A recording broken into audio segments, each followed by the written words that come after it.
Alright, here's the setup that I have for changing the expansion tank. And it is full. I hook up the garden hose to the drain.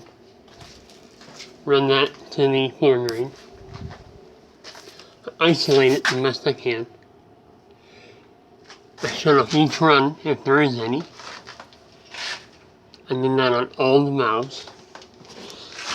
Now, if you don't have any valves, what you're going to want to do is hook up your boiler drain, turn it on, turn off your main water valve, and let the water drain on. That way, the water will suck in from that one pinning, and hopefully you don't lose a lot of that precious water. So that's the setup.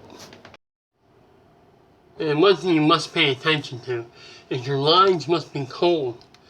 You can't do this while the boiler's running or your lines giving up hot water. You'll burn yourself. So I'm doing this before it gets cold out, so no one gets burnt. But you cannot do this like this if the lines are hot. If they are, and you don't have valves, you have to drain the entire system. Okay, I want to tell you this thing is heavy when it's full of water. So if you're not strong enough, be real careful with this.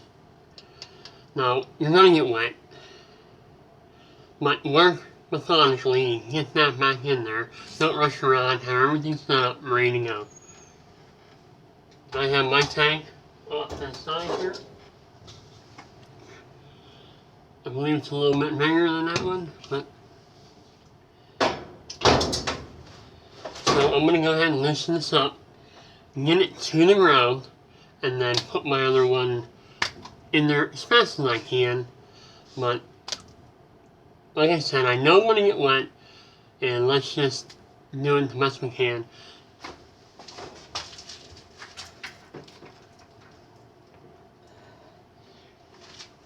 Okay, I opened up my boiler drain. And we're going to do this quick. Like I said, be ready for some heavy weight.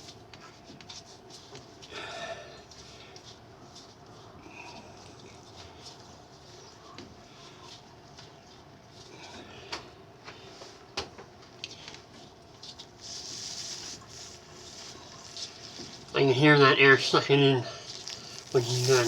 The water isn't. Like I said, be ready for that weight. Now you can see I'm not going to lose that much water. As soon as I get this started, I'm going to shut off my boiler drain.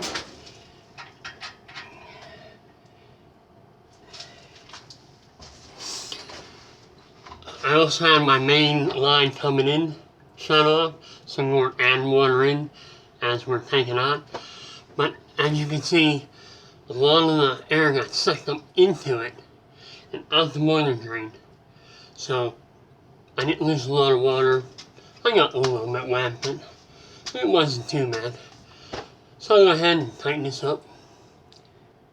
So let's go through the process one more time. So I didn't forget anything. Number one, your boiler's off, your pipes are cold. These pipes are cold.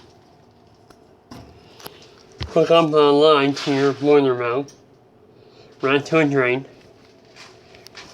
Isolate your boiler the best you can with valves, if you have any. I had quite a few here around the basement, so I shut those off. Now I left this one valve on because it was in line with, see the valve fill the line up. That one's on, we'll follow it up. Goes right to the purger part of the expansion tank. So I wanted the air to flow through the air purge, through that line, on this line, through the boiler, not the drain. So air will get sucked up into that one fitting you open up. So And as you can see, that's what happened. I didn't get real wet. Water didn't come splashing and exploding out of there. So it worked out pretty good for us. And our expansion tank is changed. And here's the old one. Like I said, they're very heavy when they're full of water. And this one most certainly is full of water. Now, I have to say, I told you about being ready for a heavy expansion tank. I wasn't. I was too busy talking. So, I'm going to recommend you have 2 people do this job, not 1. But I was able to do it with 1, but you should have 2. And have everything set up, ready to go. Pull the old one out, you're ready to get wet, put the new one in, and you have it. The main thing is don't get burnt. Don't deal with hot lines. Either let your lights cool on for a day, or drain the whole entire system, change your tank, and fill it up. And sometimes between the expansion tank and the pipes, there will be a little valve in there, and you can pop those off and in. Sometimes they're not there. So that's our changing out of the expansion tank right before it gets cold. Alright, we're gonna wrap this first. Get ready.